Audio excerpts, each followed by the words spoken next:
Lorsque l'actualité s'affole, suivez Le Point sur Métropole. Le Point, tous les matins à 8h30, reprise 1h30. Le Point est patronné par la BNC, Banque Nationale de Crédit. Accordia Shipping, solution pour vos machines Haïti. Et des batteries Bosch. Bosch, indiscutablement la meilleure des batteries. Alors monsieur, bonjour. Bienvenue à la rubrique Le Point de Radio et Télémétropole. Merci de votre fidélité. Merci surtout de l'intérêt. Pour commenter l'actualité, les événements qui ont marqué l'année passée et les perspectives, avec nous ce matin sur le plateau le politologue Gratien Jean. Professeur, bonjour, bienvenue. C'est un plaisir de vous avoir ce matin. Bonjour Wendell et merci pour cette invitation. Je profite de l'occasion pour dédier mes vœux au staff et de Radio Télémétropole et aussi aux auditeurs, auditrices, téléspectateurs de Télémétropole. Mes vœux de protection et de santé. Lumière. Lumière. Beaucoup de lumière. Beaucoup de lumière. Alors, me songez que figurez parmi personnes ressources que nous avons toujours invitées pour produire des réflexions, chaque fois qu'il y a des faits troublants et difficiles à élucider que nous confrontons. L'année dernière, il y a quelqu'un qui estimait que c'est une très mauvaise année, au point qu'il y a quelqu'un qui a fait blague dans la radio, il dit que Haïti a devoir de l'eau des années. Tellement de choses qui étaient passées, insécurité, kidnapping, Covid et autres. Je dis, en principe, c'est deuxième émission, le point que nous avons fait. Nous ne pouvons pas même parler de perspective, mais est-ce qu'on a un sentiment que la situation du pays d'Haïti pourra améliorer ou pourra empirer en 2021? Par tempérament et par ma vie spirituelle, je suis un monde qui est très optimiste. Mais parmi les Wendell, l'émission que nous avons fait, je me rappelle, c'était 3 janvier 2019. Et je me rappelle, dans l'émission, ça me dit que Destin Haïti a joué en 2019 et 2021. 2020, pas pour une année facile, et 2021 pour une année très, très, très difficile. Le pourquoi? Parce que les enjeux sont là, les enjeux politiques, les enjeux économiques. Malgré mon optimisme de nature. Parce que pour qui ça? Ça fait partie de l'histoire de l'humanité, ça fait partie de la vie et des êtres humains. Et l'histoire renseigne nous en pile sur l'évolution et l'humanité, et ça que nous avons aujourd'hui. Je ne vais pas entrer dans un cynisme, à savoir pour dire qu'il faut que le carreau, à partir du carreau, émerger, ça tape Cabrelo, l'émergence ou encore émerger une nouvelle humanité. Mais nous regardons toute l'histoire de l'humanité, les faits de calamité, les faits de guerre, et aussi nous regardons même tout, même civilisation construite et richesse, puissance sur l'exploitation, sur par exemple l'esclavage.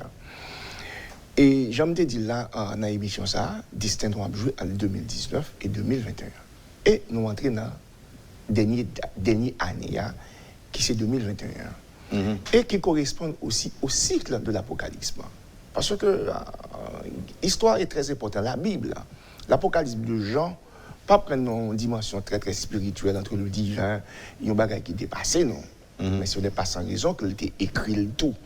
Donc 2021, Haïti a fait le choix, soit d'émerger ou bien d'y plonger dans le chaos total. Pour qui ça? Généralement, les sociétés ont sorti dans des régimes durs, dans des régimes dictatoriaux, ou encore des régimes de type autoritariste et fasciste. Mais c'est pour un certain temps, même si c'est après 30 ans. Automatiquement que le régime n'a tombé, il a créé ça que moi partagé avec d'autres politologues, d'autres analystes, comme le Dr Gabriel Nicolas, ça nous relève une crise de société. Donc, automatiquement, nous avons une crise de société.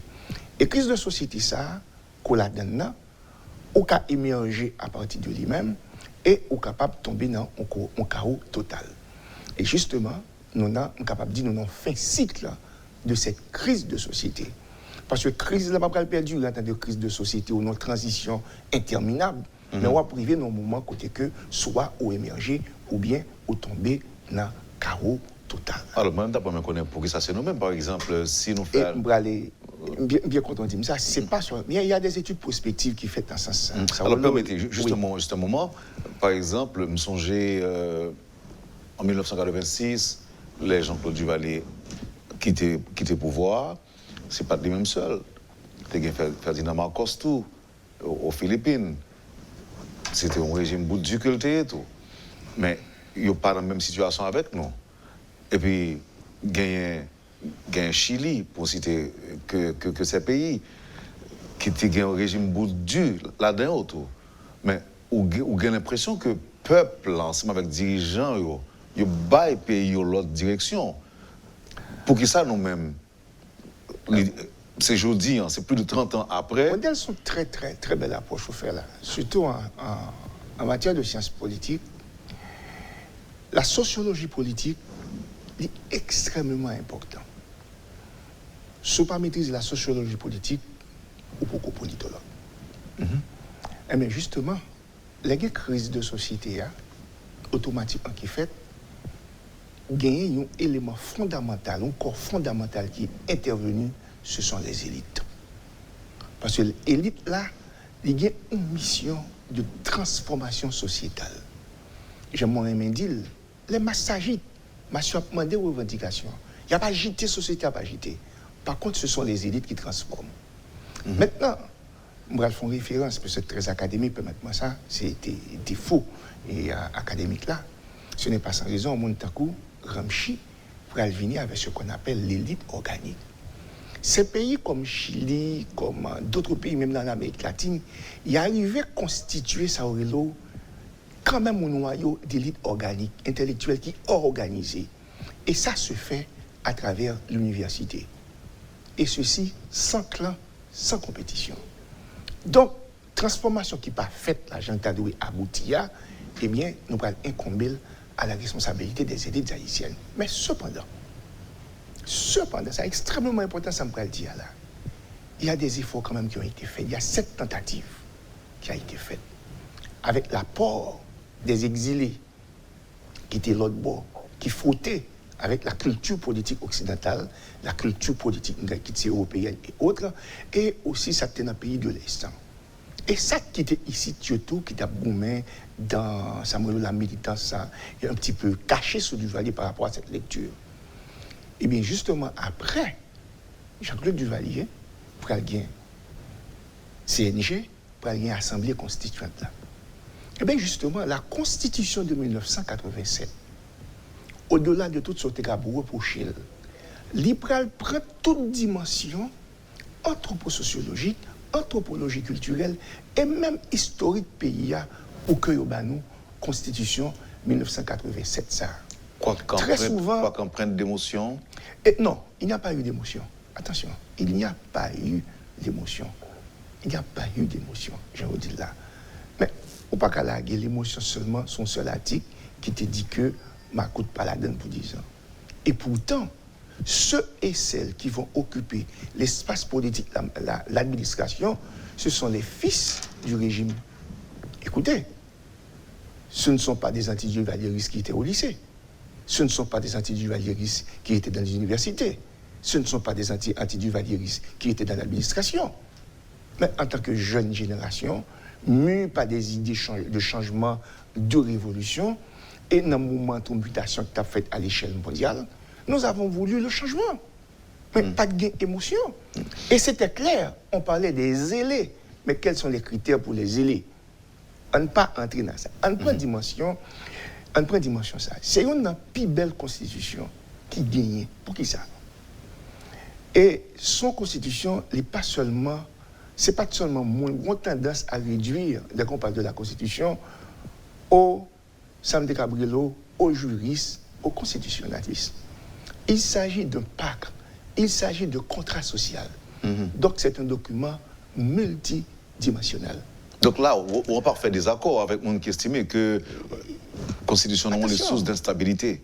Oui, là, moi, un désaccord, comme c'est source d'instabilité, même pas un désaccord pour un changement de constitution, pour un changement de paradigme par rapport aux grandes mutations qui effectuaient non seulement en Haïti, non seulement dans le monde. Le droit de la constitution, il prend une dimension des droits civils et politiques, qui est extrêmement important. Parce que ça ne t'a pas demandé, c'était liberté, c'était démocratie et autres. Mais un chapitre volontairement, consciemment, qu'on n'a pas voulu. Parce que la Constitution était un enjeu là-dedans. Les enjeux, ce ne sont pas les enjeux politiques. Ils ont tendance à masquer les vrais enjeux par l'article 191 ou 291 qui dit « ma coûte pas là-dedans ». C'est faux. Les enjeux sont surtout économiques. Parce qu'il y a un chapitre, justement, qui traite. Et ces chapitres, ça, qui permettre à Haïti partir vers la création de richesse, partir vers la question de l'équité, la distribution de richesse. C'est le chapitre traitant de l'agriculture et de l'économie. Au champ des gens font débat sur lui, même les organisations des droits humains, pas penchées sur l'aspect des droits socio-économiques et culturels que Constitution 87 a garanti et que c'est très récemment, je crois en 2012, sous la gouvernance de Michel Martelly, que nous allons ratifier le pacte international relatif aux droits socio-économiques et culturels. Donc, aspect ça, qui prend le baou, justement, du traité de modèle économique. Le modèle, c'est un modèle économique mixte. Lorsqu'on parle de modèle économique mixte, il y a une jonction ça, il y a un triptyque que la Constitution admet la libre entreprise, à savoir capable de entreprise privée, capable de gagner entreprise publique, entreprise d'État, et à la fois capable de gagner en même temps entreprise d'État et publique. Et là qui est très important, les soucis de ces constitutionnalistes, parce que source d'instabilité et autres, ce n'est pas la politique, c'est l'inégalité sociale, c'est l'iniquité. C'est accès qui va à hauts sociaux ou minorités. Et on ne peut pas rentrer dans l'aime dit minorité. Non, ça n'a pas dit, c'est que le monde qui dit que les sources d'instabilité, c'est question gouvernance, question politique que met en avant. Justement, c'est ça. Parce qu'il y a un courant, il y a eu deux courants. Il y a un courant de pensée qui chita sur les droits civils et politiques et un courant qui chita sur les droits socio-économiques. Généralement, ça ou les libéraux et les gens de droite, ils privilégient les droits civils et politiques. Et les gens qui sont socialistes, qui de gauche révolutionnaire, ils privilégient les droits socio-économiques. Et c'est là qu'on va regarder toute faiblesse, même Samuel, et la question de la démocratie. Et en parlant de démocratie, justement, on approche au fait, au début, interview du professeur Grace Saint-Jean, l'on parlait de, après, au lendemain de 86, gagner les exilés qui rentraient, et puis gagner les militants politiques. Il y a des gens qui font des réflexions et ont estimé que ces exilés sont responsables en quelque sorte de situation que nous avons aujourd'hui, pour la simple et bonne raison que tu as gagné une sorte de méconnaissance de la réalité haïtienne. Et parallèlement, où joignent les militants politiques qui ont lutté contre Duvalier, qui n'ont pas paré, qui ont un manque de préparation de côté autour, pour un véritable changement. Donc, c'est ça qui pourra accoucher de situations que nous vivons aujourd'hui, plus de 30 ans après, côté que nous ne sommes pas jamais capables de démarrer. Et il y a même des gens qui disent que l'ordre ou essayer de percer dans le fond, tête en pile dans les dirigeants, en pile des politiciens, en pile politiciens, ils n'ont pas véritablement des démocrates. Or, on a préconisé la démocratie, pas qu'à la démocratie sans démocrate. On dit qui ça?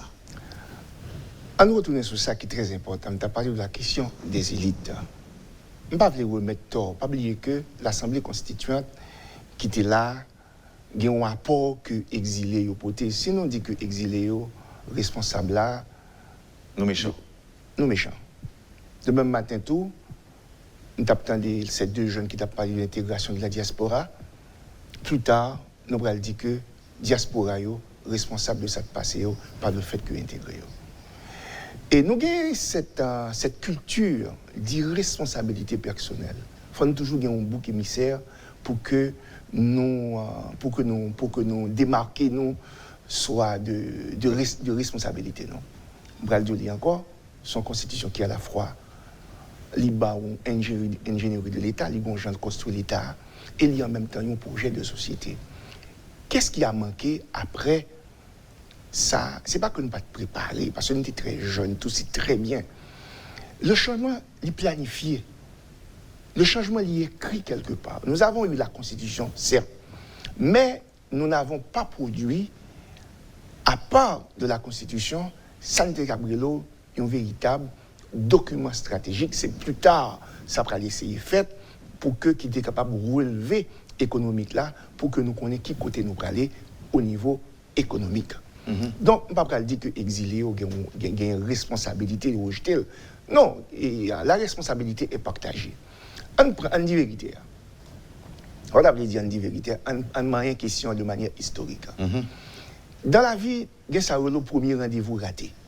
Dès pour rater ton premier rendez-vous, si pas corriger, il y a une pile de chance pour que vous ratez tout le rendez-vous.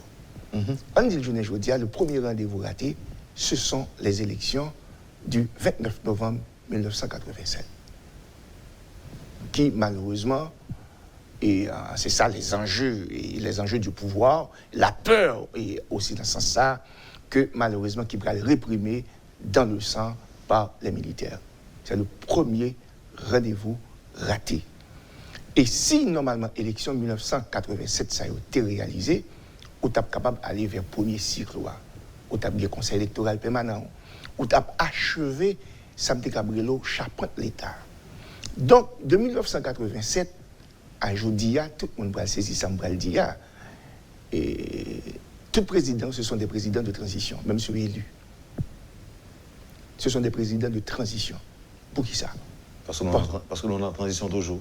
Dans la transition, c'est parce que transition, l'État, et sans la Constitution, chaque l'État, il faut construire le net.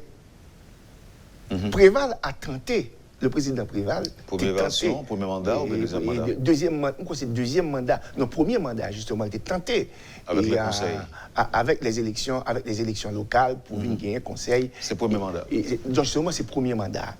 Automatiquement, toute chapante dans la Constitution, pas fin monter toute infrastructure, superstructure qui doit monter, pas monter, eh bien, ou toujours dans la transition. Pour que jamais un président qui monte, qui a une chance lui-même, qui comprend une question autour, qui a autour de lui-même, qui t'a permis d'achever un chapeau pour que le président Kabila après a pas besoin fait ou bien défait encore. Donc la grande responsabilité que nous y la journée aujourd'hui jusqu'à présent, et côté que nous réveillons là, nous sommes capables de dire que eh bien c'est conséquence de première élection ça qui raté. Mais il y avait aussi une opportunité d'arranger les choses. Quoique, dans les circonstances que nous connaissons, le président Maniga, je ne vais pas retourner sur tout le détail des rendez-vous ratés. Et je pense en 1988, nous parlions de ça. Même penser le retour aussi, en 1995, du président Jean-Bertrand Aristide, c'est un grand rendez-vous raté aussi. 94, justement. C'est un rendez-vous raté.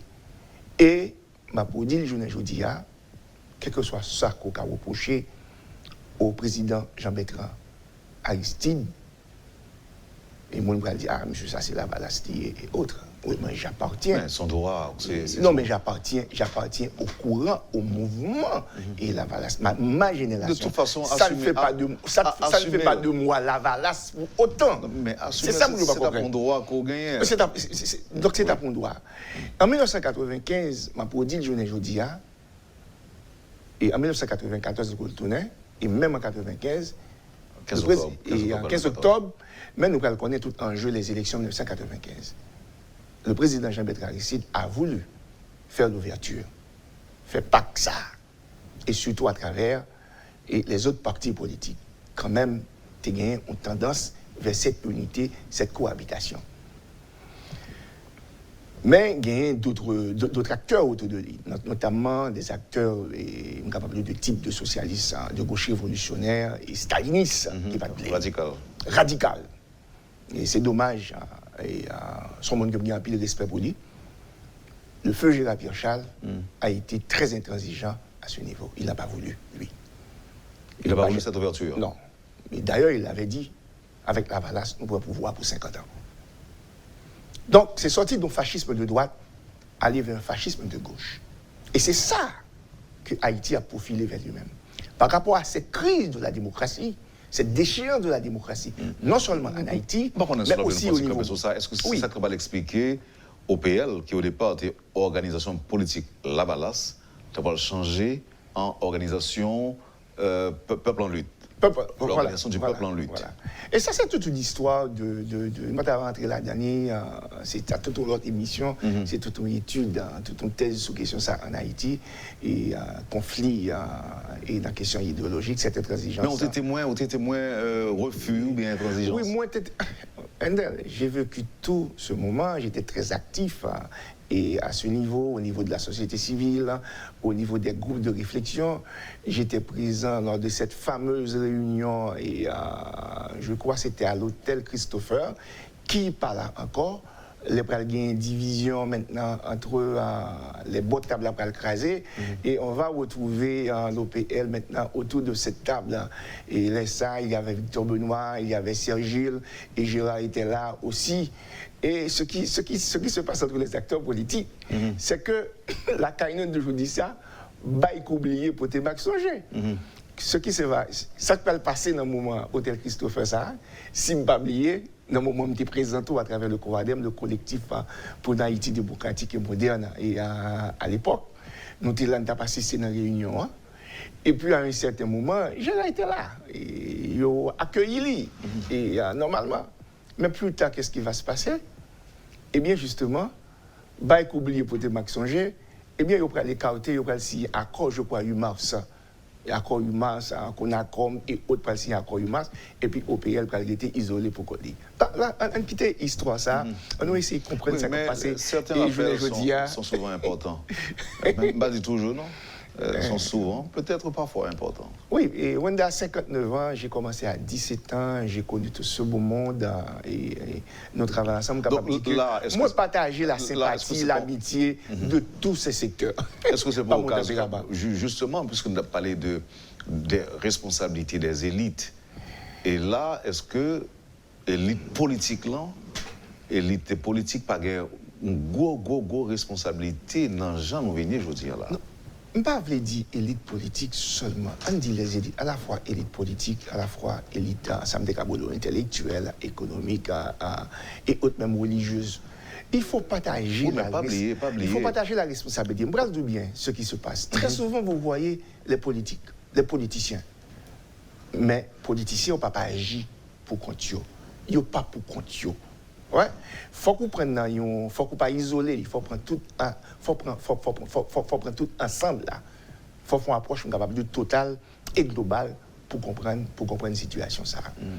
Donc, et Rondel pour nous plus clair, plus précis, nous carrefour historique et son carrefour même mondial. Regardez ça qui passe aux États-Unis avec les élections et avec il y a une crise mondiale, une crise de la pensée et une crise de la pensée politique et nous pensons que il y a des paradigmes qui fait taillot, qui fait siècle, le monde là a cherché un autre changement et Haïti a cherché le tout.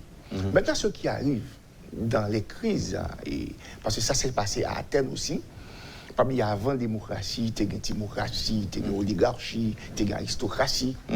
Mais par contre, il y a une crise à Athènes, la démocratie, son bagage terrible, il va remplacer. Parce que les crises de la démocratie, généralement, on prend les verts, un type de bagage fasciste, même un type de bagage fasciste. Mais qui ça nous y en Haïti nous-mêmes? Nous avons en démocratie ou bien nous qui ça nous y de 86 à nos jours? Professeur. De 86 à nos jours, nous avons une transition démocratique inachevée. C'est ça que lié. C'est une transition démocratique. Bon auditeur. Maintenant, ce qui est arrivé, oui. Bon auditeur qui dit, qui vont un petit message bon moi, avant de prendre posant, l'État souhaité que vous bon une réaction sur lui. Il dit que l'élite nous yo pas en tête volonté pour bailler en direction, mais de préférence pour bailler tête sur quelques monopole qui c'est une forme de dictature économique qui était de l'ancien régime. Non. En fait, nous ne pouvons jamais sortir de dictature économique. Ça.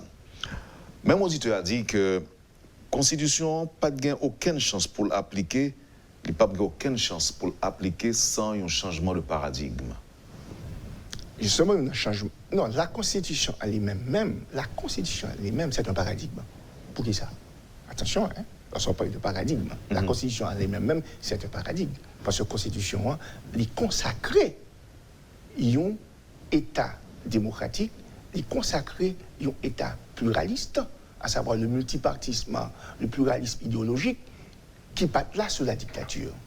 Donc, justement, difficulté... C'est un nouveau paradigme. Voilà, c'était un nouveau... Maintenant, c'est la difficulté maintenant... C'est la difficulté maintenant de faire atterrir, de transformer ce nouveau paradigme. Généralement, élément qui peut transformer la Constitution, ce que nous avons raté dans ce qu'on appelle la culture politique, c'était l'éducation civique. Parce que l'éducation civique, là, c'est une forme de socialisation politique que liée. Et socialisation politique, là, pour le fait, eh bien, il est fait à la base de la Constitution. Et, chose drôle, c'est la communauté internationale qui prend en charge, à travers la mission civile internationale, qui était consultant à travers ces différentes missions des Nations Unies, qui prend en charge la diffusion, la multiplication de la Constitution de 1987 et aussi la multiplication de la Déclaration universelle des droits de l'homme. Mais tout document international sur les droits civils et politiques, les droits socio-économiques et autres, même la Constitution haïtienne de 1987, eh bien, c'est la communauté internationale qui pourrait prendre parce que je crois que pour que nous te bâti, établi démocratie, il faut le faire sur la base de l'éducation civique ou encore de l'éducation à la citoyenneté sur la base de la Constitution. Cette éducation n'a pas été faite. On ne peut pas poser avec l'autre sujet, professeur. Poursuivez, madame, monsieur, la rubrique Le Point de Radio et Télémétropole. Le professeur Gracien-Jean est notre invité ce matin. À tout de suite après la pause. Le Point est patronné par la BNC, Banque nationale de crédit. Accordia Shipping, solution pour voyer machine Haïti. Et des batteries Bosch. Bosch, indiscutablement la meilleure des batteries. Bienvenue, madame, monsieur, à la deuxième partie de la rubrique Le Point de Métropole. Le professeur Gracien-Jean est notre invité ce matin.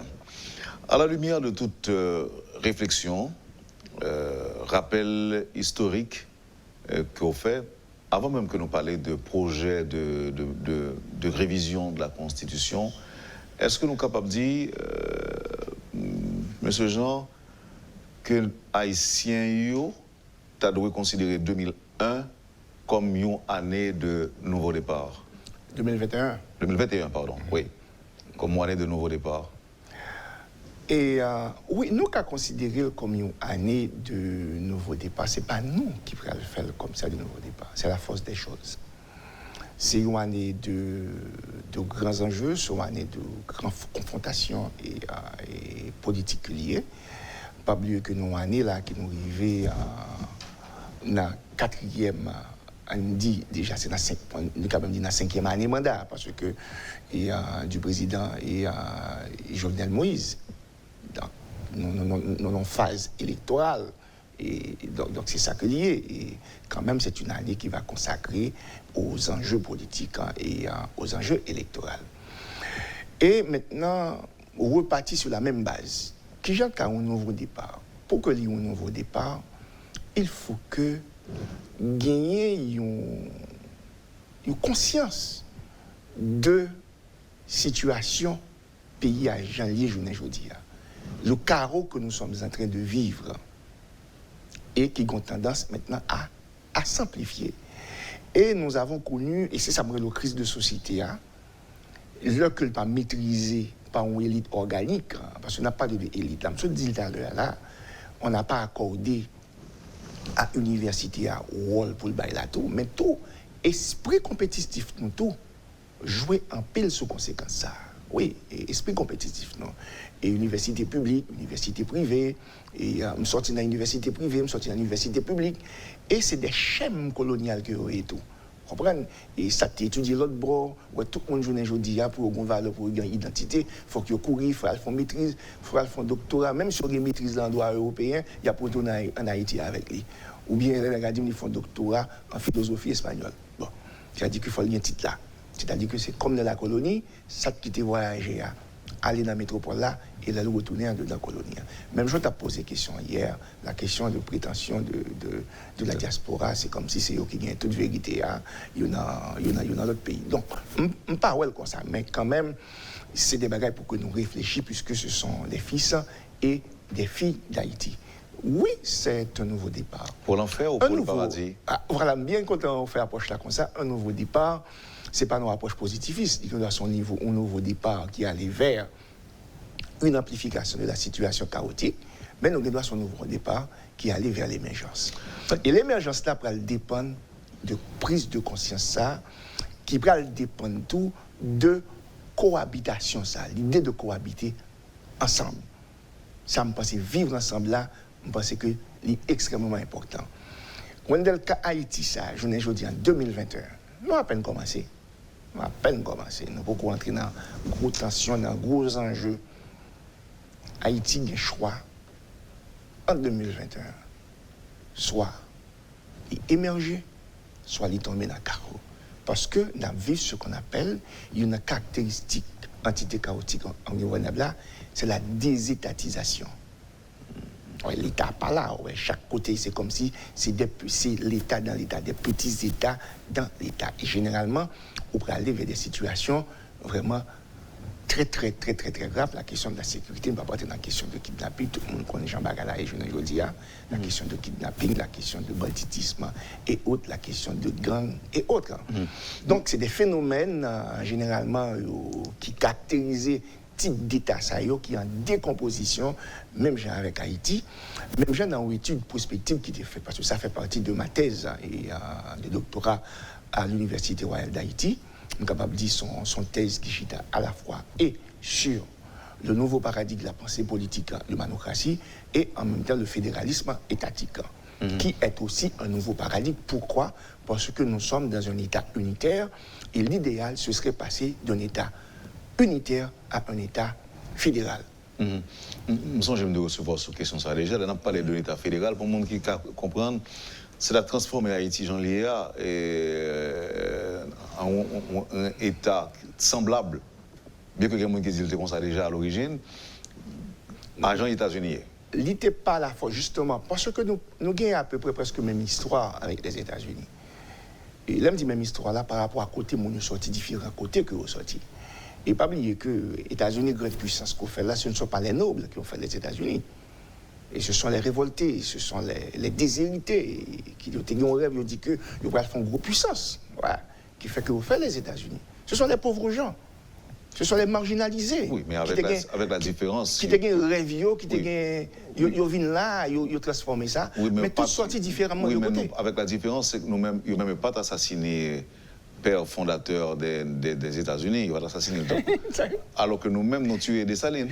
C'est tout autre histoire encore. Et nous avons aspect ça, mais aspect pour nous prendre, c'est la question de fédéral. Au niveau fédéral, côté au sorti, pas oublier qu'on fait un pile guerre dans ce sens. Et la guerre de sécession, jusqu'à ce que yo vraiment attendent, yo fait un État fédéral.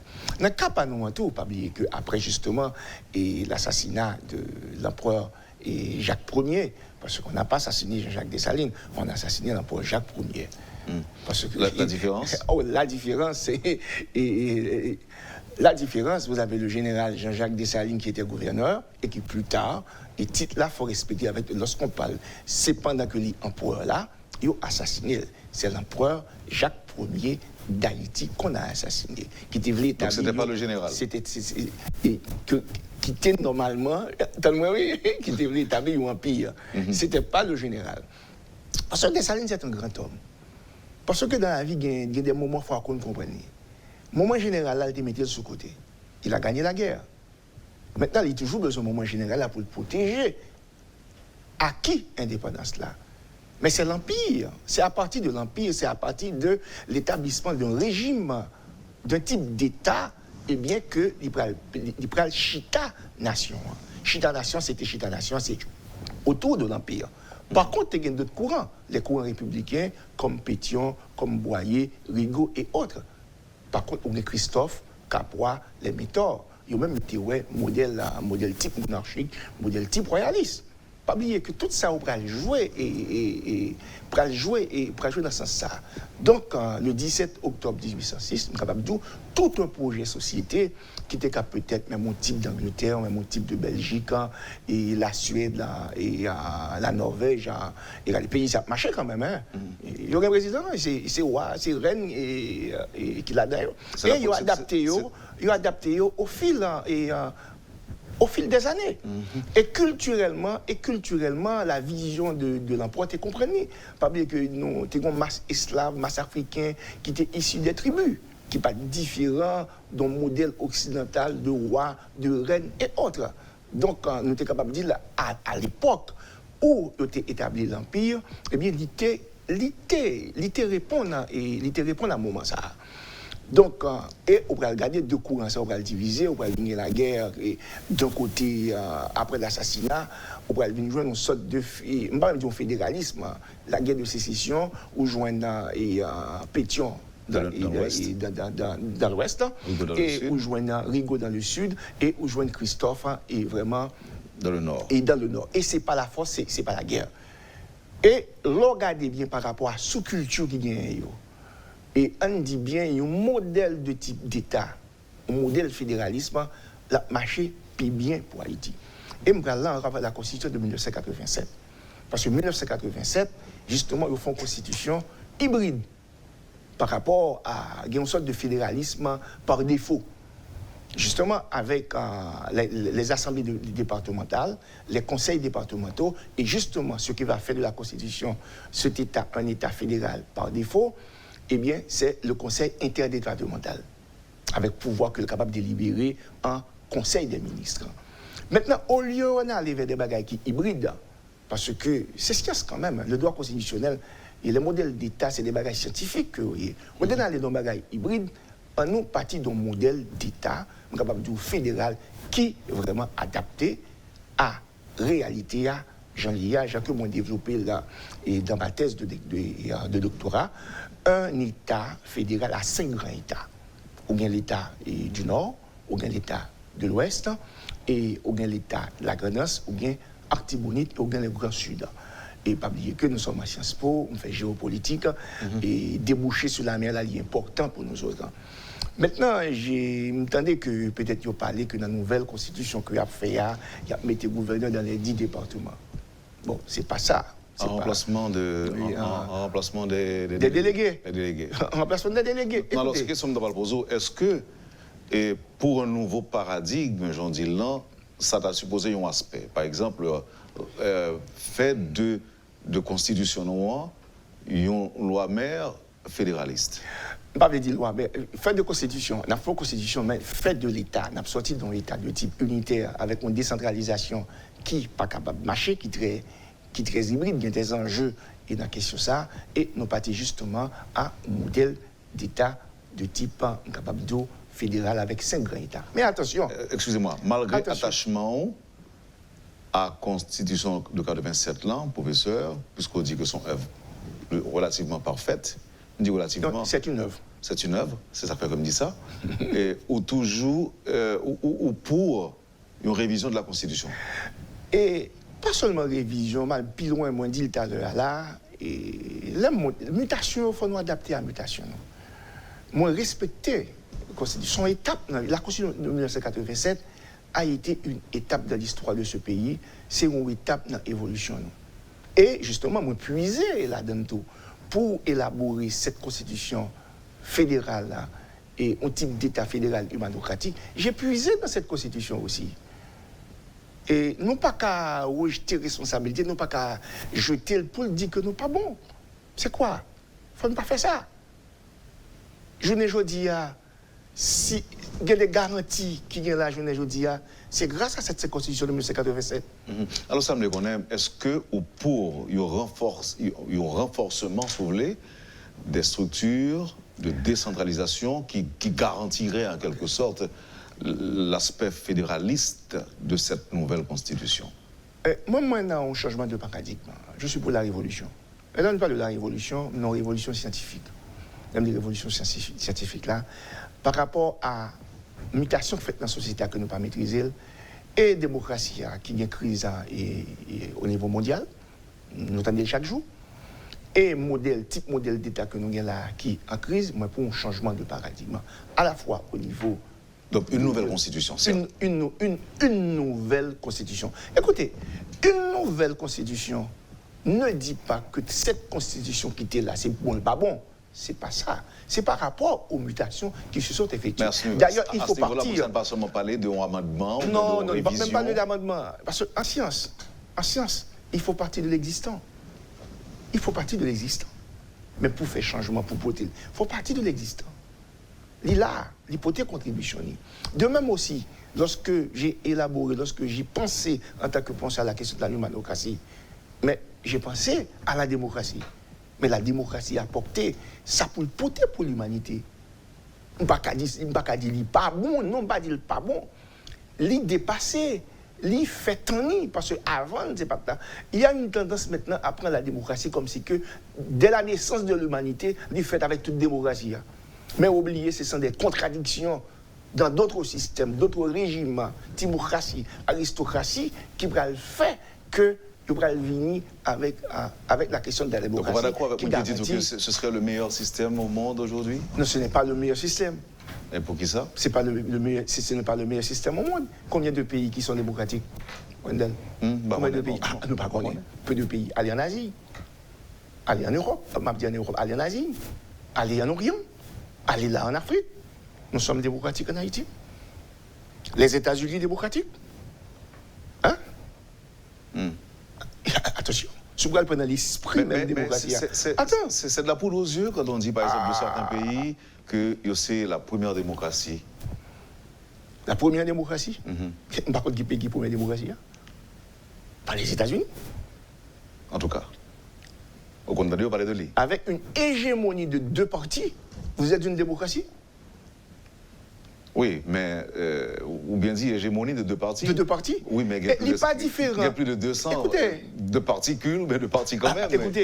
Écoutez, mais pour jouir de cette démocratie, je dois être fortuné. Hein? Des élections qui coûtent des milliards de dollars, alors que dans ce même pays des États-Unis, vous avez des gens qui vivent sur les ponts. Vous avez des gens qui meurent par rapport à la question de santé. Donc, parce que la démocratie a été toujours au niveau de la... Et c'est pour ça que ce qui est contraire, par exemple, à l'humanocratie prône l'équité. L'accès aux ressources.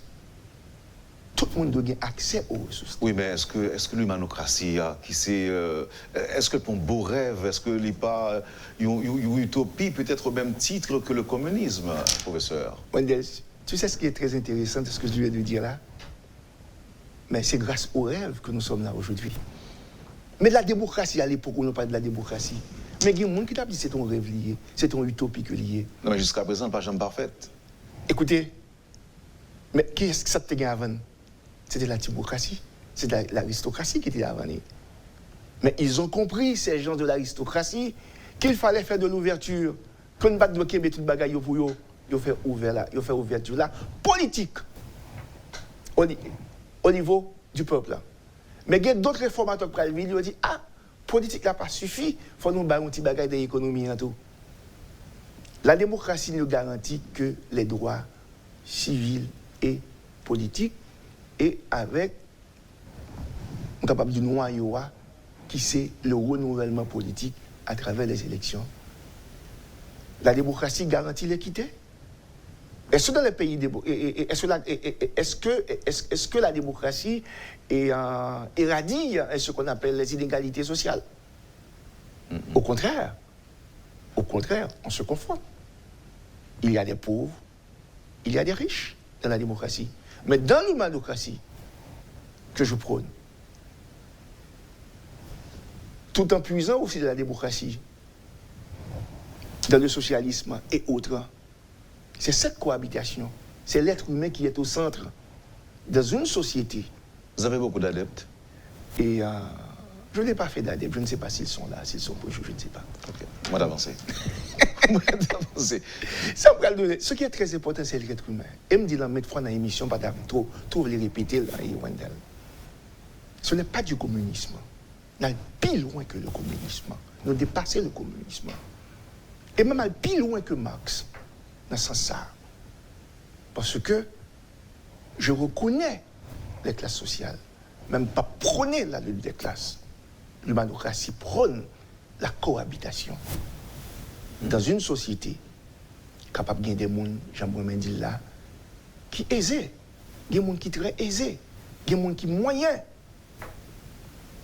Pour me piquer avec vous, Wendel, le lever matin, on prend déjeuner copieusement, on a décidé pour déjeuner copieusement tout, mais il faut que l'autre là, au moins. Même s'il va prendre copieusement, les prendre quand même.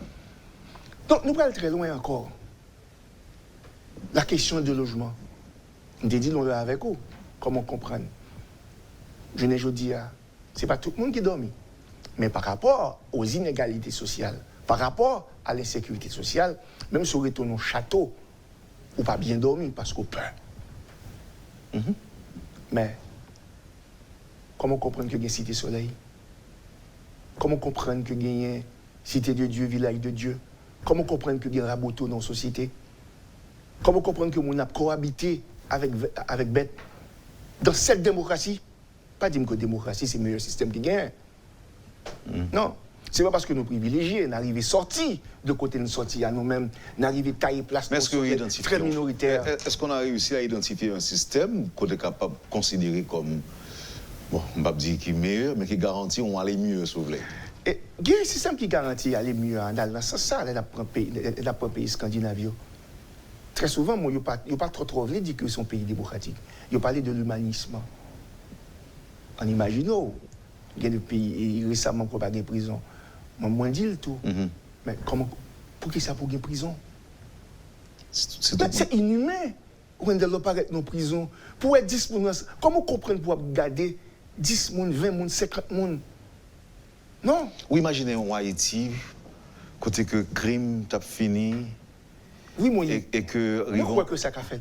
Rivons l'heure, tout le monde fait purger peine, et que prison obligé de fermer, parce que pas de crime, pas d'infraction, pas de gros actes qui fait qui méritait que mon aille en pénitencier pour purger peine. Est-ce que vous imaginez Haïti comme ça? Moi, imaginer Haïti comme ça, c'est possible. Parce que moi, je parlé avec Wendel. Demain matin, il a fait appel à moi dans situation pour ce pays. Je le regrette. Après un mois, les prisons seront vides et les prisons aussi seront démolies. Et puis? Pour construire des centres de réhabilitation. Oui, c'est pour construire des centres de réhabilitation. Et là, on va plus GP, non, ce n'est pas plus plus Jean-Pierre, non, on va le réhabiliter. Vous allez travailler aussi dans les services communautaires. Nos villes seront propres. Les villes seront construites. Et les villes seront propres aussi. Avec les travaux communautaires. Sur une situation pour un espace de décision. Un espace de décision, il n'y aura pas de prison. Des centres de réhabilitation. Et prison, on a crasé prison. On crasé prison pour reconstruire, comme des condominiums. L'entrée dans une prison, il faut chambre pour contrôler la donnée, ou une toilette, ou une télévision. Ou pas penser que ça encourage tout le monde faire crime pour aller dans la prison puis pour vivre bien. Parce que si on est que toute garantie ça dans la prison. Attention. Écoutez, soit perdu dehors. Pendant que vous faites des centres de réhabilitation, mais aussi, et l'économie. C'est le plan de l'économie nationale qui est très important aussi. Qui est très important pour créer de la richesse. L'accès aux ressources. Mais est-ce que vous pensez qu'une décision comme ça a garanti la paix? Parce qu'il y a des gens qui peuvent libérer ou bien pour aller dans un centre de réhabilitation qui peut être capable de pas être un purger peine alors que les gens ont été kidnappés, ont été tués, ont fait un pile crime dans la ville. Professeur? Il t'a fait un pile crime dans la ville, mais il faut le réhabiliter. Mais c'est un coût, la prison. C'est un coût à la fois pour l'État en termes d'argent et c'est aussi un coût inhumain. Prenons le cas, par exemple, professeur, des criminels nés, par exemple, un psychopathe, par exemple. Qu'un pile monde que vous mettez dans la prison, c'est pour protéger la société. Maintenant, leur retirer mon ça dans la prison, pas quoi que pas continuer, il pas continuer faire crime toujours. Vous pas penser ça? Et pour que ça que nous avons des disciplines comme la psychologie, nous avons des gens qui étudient la psychiatrie, nous avons des criminologues. Pour que ça étudier ça? Mais c'est pour pouvoir, c'est pour être capable au service de l'autre. Au service de l'être humain. Mais si ça ne m'a pas pris là, il n'est pas capable utile à la société. Il n'est pas capable utile pour m'aider l'autre là. Pour qui ça pour m'apprendre? Et Jean de la Wendell, c'est être humain qui pour au centre. Bon, dites-toi qui dit trop utopique dans sa prison. Et il pas, mais il y a d'autres pays qui arrivent à faire comme il n'est pas utopique. Mais pour, il n'est pas utopique. Mais on doit toujours gagner. On ne peut pas parler de prison, on voulait parler de centre de réhabilitation. Une dernière question, professeur. Est-ce que le politologue, le professeur Gracien-Jean serait prêt, par exemple, à donner des conseils, à prodiguer des conseils aux membres du comité consultatif chargé de l'élaboration de la nouvelle constitution? Êtes-vous prêt? Non, je ne suis pas prêt. Serez-vous prêt? Non, je ne suis pas prêt. Et pourquoi? Je suis un homme de principe, par éducation, par tempérament et par profession aussi. L'avenir d'une nation, une constitution, c'est un pacte, c'est un contrat. Et c'est un processus participatif. Une constitution, c'est un document scientifique. C'est paradigmatique. C'est pas un bon matin levé au dit à fond constitution. Mais avec les belles idées que vous avez, ces idées-là pourraient aider, non? Et ces idées pourraient aider, comme ma thèse de doctorat. Ma thèse de doctorat est déposée à l'Université royale d'Haïti. Maintenant, je le dis. Qui a accès à ça? C'est déposé à l'université. On peut passer à l'Université royale d'Haïti et demander au docteur Rodrigue Mathieu de consulter cette thèse. Mais je ne suis pas prêt. Je suis un homme de principe. L'espace devrait être ouvert à tous. On devrait demander aux gens qui ont... C'est pas qui ont des idées, qui ont des documents élaborés, voir tous ces documents. C'est un plaisir d'être notre professeur. C'est la deuxième émission que je fais pour NEA. C'est le deuxième espace de réflexion pour l'année 2021. J'espère que nous avons porté un pile lumière à travers réflexion pour public métropole. Merci infiniment, professeur, et à bientôt. Merci à Wendell. Et Jean-Modila, je suis disponible au pays dans un processus très ouvert, large, inclusif. Je suis prêt à servir mon pays et non pas dans un espace restrictif, sélectif, car l'être humain est au centre et tout le monde c'est monde, même si tout le monde pas même. Merci. Merci. Vous avez suivi, madame, monsieur, la rubrique Le Point de Radio et Télémétropole. Notre invité ce matin, le professeur Gracien-Jean. Merci de nous avoir reçus chez vous. Passez une excellente journée avec nous et à demain. Lorsque l'actualité s'affole, suivez Le Point sur Métropole. Le Point, tous les matins à 8h30, reprise 1h30. Le Point est patronné par la BNC, Banque nationale de crédit. Accordia Shipping, solution pour vos machines Haïti. Et des batteries Bosch. Bosch, indiscutablement la meilleure des batteries.